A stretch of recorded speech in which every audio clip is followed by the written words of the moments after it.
Well, welcome to the three other teams that are here at this Austin Regional. We're excited to be hosting. It looks like it's going to be a good weekend, with some good softball being played. Obviously, it's an opportunity for us to play a couple of teams that, specifically Texas State, if hopefully we get to place them, and or Texas A&M, which will create another rivalry, game that a lot of people are excited to see. But first up for us is Seton Hall, a very good team. Batting over 300 as a team, and have some pitchers that are able to do some different things with the ball. So we can't look past anybody at this stage. And as someone once told me, that no one comes all this way to lose. So I'm sure they're going to be a tough matchup for us. Well, we have a question. We have a mic for questions. Just raise your hand, name, affiliation. What's up? Hey, Thomas Jones, Austin, United States. Coach, you were. All right, thanks. Coach, you were, and I'll ask you guys something similar. At the selection show, y'all weren't too thrilled just based on your faces. Coach, you were very diplomatic about being a 13 seed. Any motivation that you talked to the girls about with that seed? And But just the fact that if you don't like something, do something about it. It is what it is. We weren't thrilled about last year either, not being seeded at all. But for some reason we've got more work to do, and that show. We kind of let ourselves down a little bit at the end of the season there, went through kind of a tough patch there against Baylor, but we were able to right the ship a little bit during the conference tournament, and we started to play some good softball. I feel like we're in a better place right now, and everything happens for a reason, and if that was the reason why we need to be seeded 13th, then so be it. Let's do something about it. And Mac, and you guys, was Coach as diplomatic with y'all once the cameras were off? Or what'd y'all feel about the 13th Yeah, seed? he's about the same all the way around. He's very motivating, and we listen to him very well. All right. And how do you feel about it? Yeah, he was definitely very calm and telling us that we're going to have to win games no matter what, whether it's here or there. So.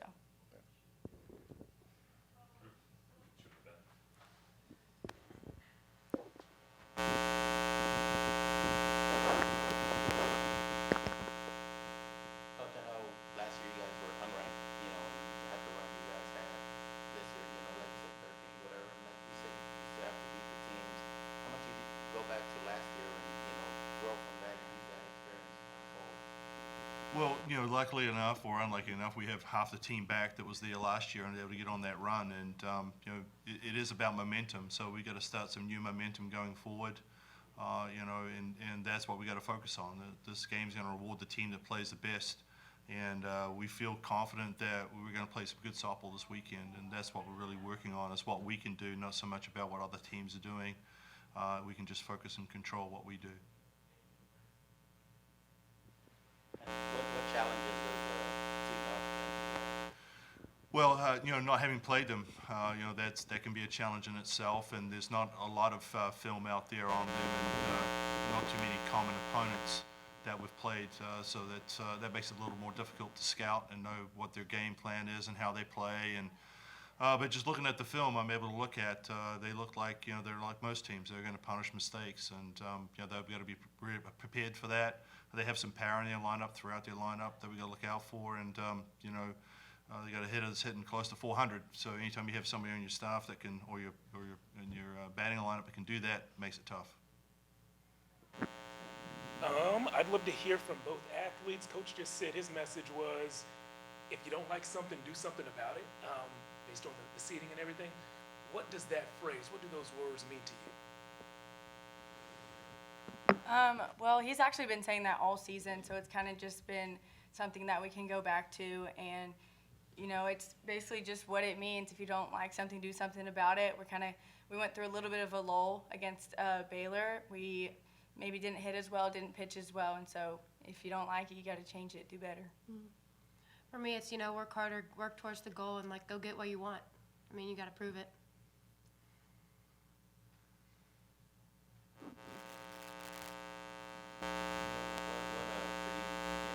Last year you guys came up again, short a little bit. How much does that do you guys to, try to get it done? Well, our underclassmen have been amazing, and I know they all watched us last year go on that run, so I think they're just as motivated as anyone on the team, and they're really just like the core of our team right now, so I think they're just excited as anyone else. Mac, the A&M coach. She was at Arizona State last year, right? So you know her well. Yes. What is she going to be saying to her team, who's probably an underdog compared to you guys coming into this tournament? What's the coach going to be saying to her team to get those guys motivated? I mean, she's going to tell them to go after it, work hard. Basically, almost everything every coach says, punish the mistakes, and take every advantage of everything they give you.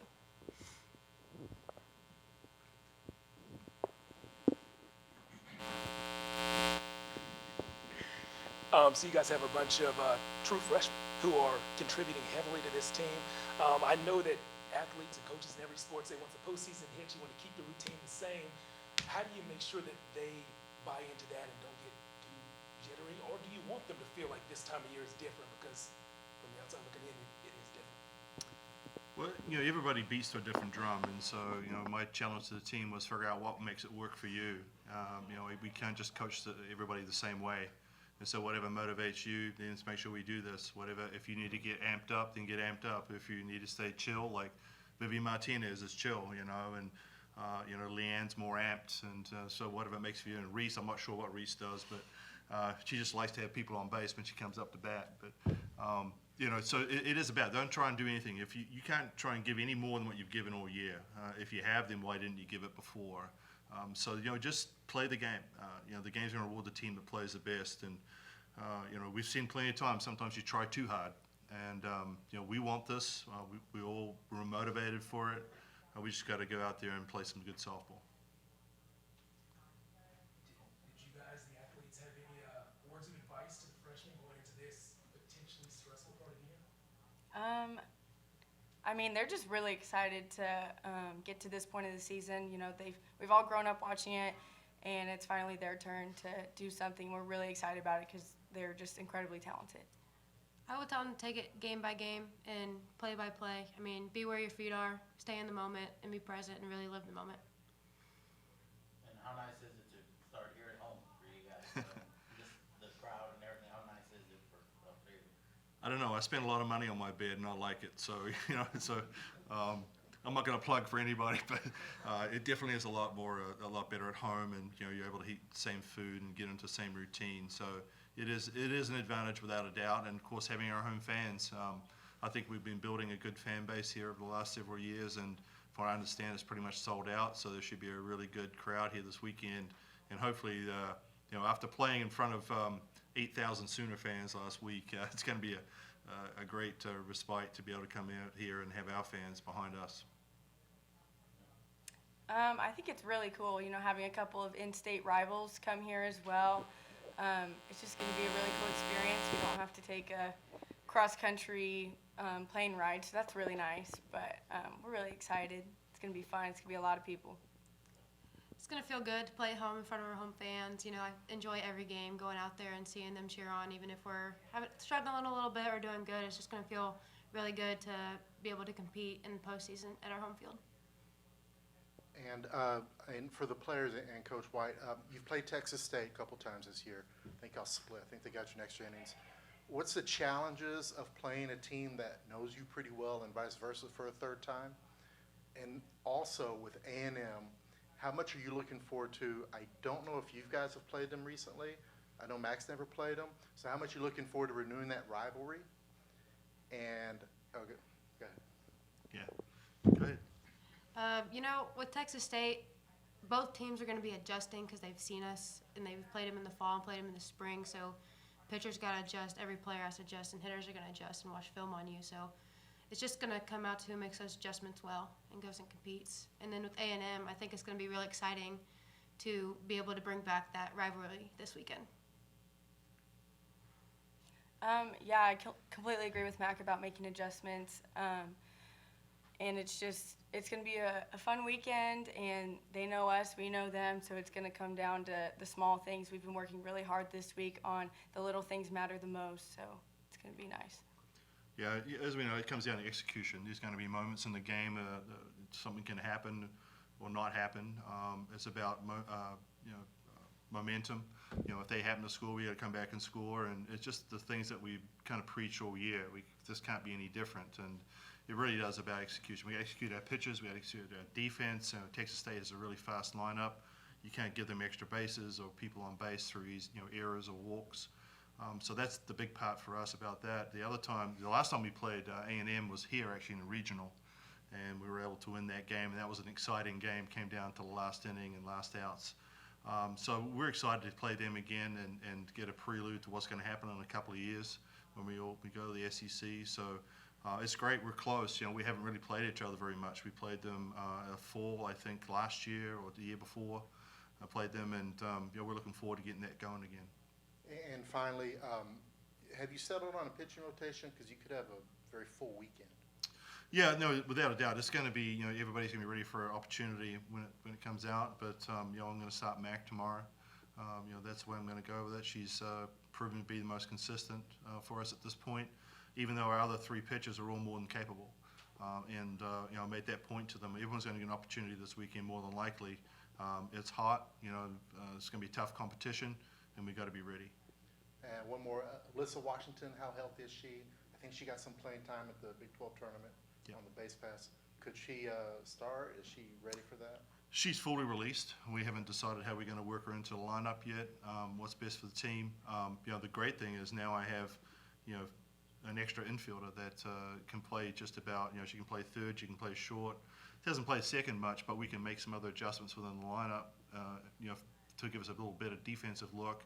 We could move Leanne to first base, Vivio to second, and we actually a little bit stronger there defensively. So, like I said, we're pretty much close to fully healthy, which is exciting for us. There's going to be some competition for at bats, position wise, and yes, just excited for that.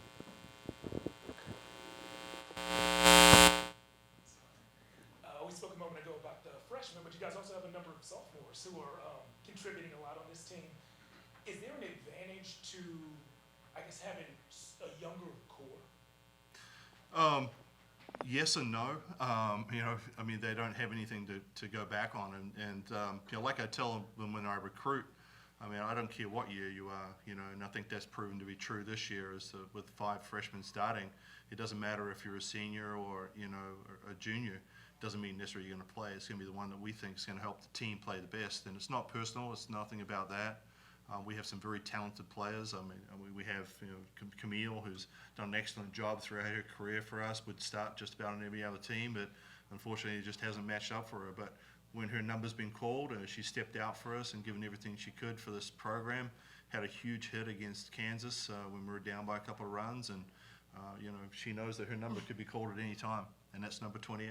So. I guess Camille and Mac, while we have you here, do you guys see any advantages or feel any advantages to having a younger core?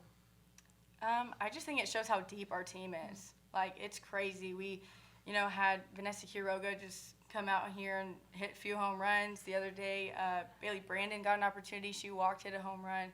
It just shows how deep our team is, and that I think one thing that the underclassmen do really well is they feel like that they have nothing to lose. All they want to do is win, and they're just going to fight every second for that. I think we do have an advantage with having such a young core because every young person on this team has room to grow, to be better, and it's just only going to improve our team. Anything else?